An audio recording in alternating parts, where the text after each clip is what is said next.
I'm Jason Gotay.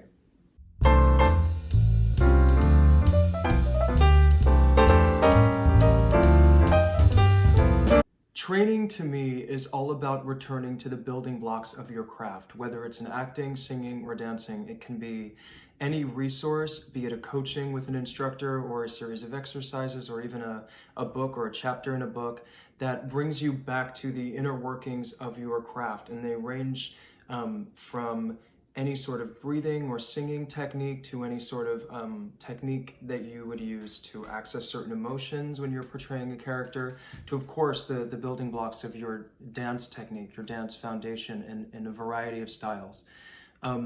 For me, training, it plays such an integral part in any onstage performance that I'm a part of.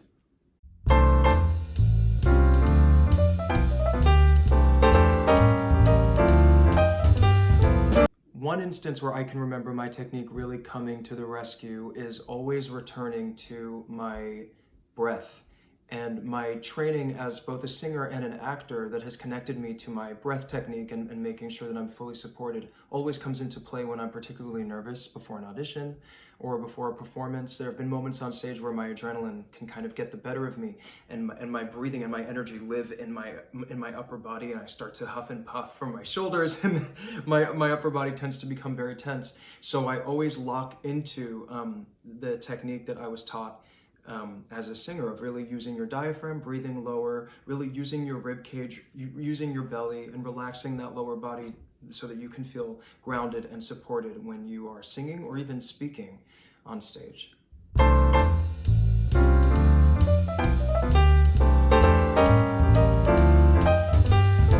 Advice that I would give to a young musical theater student is to really spend some time finding what it is you want to say as an artist. What kind of work excites you or turns you on, and how can you remain authentic in that? What is your authentic essence that no one else can offer but you?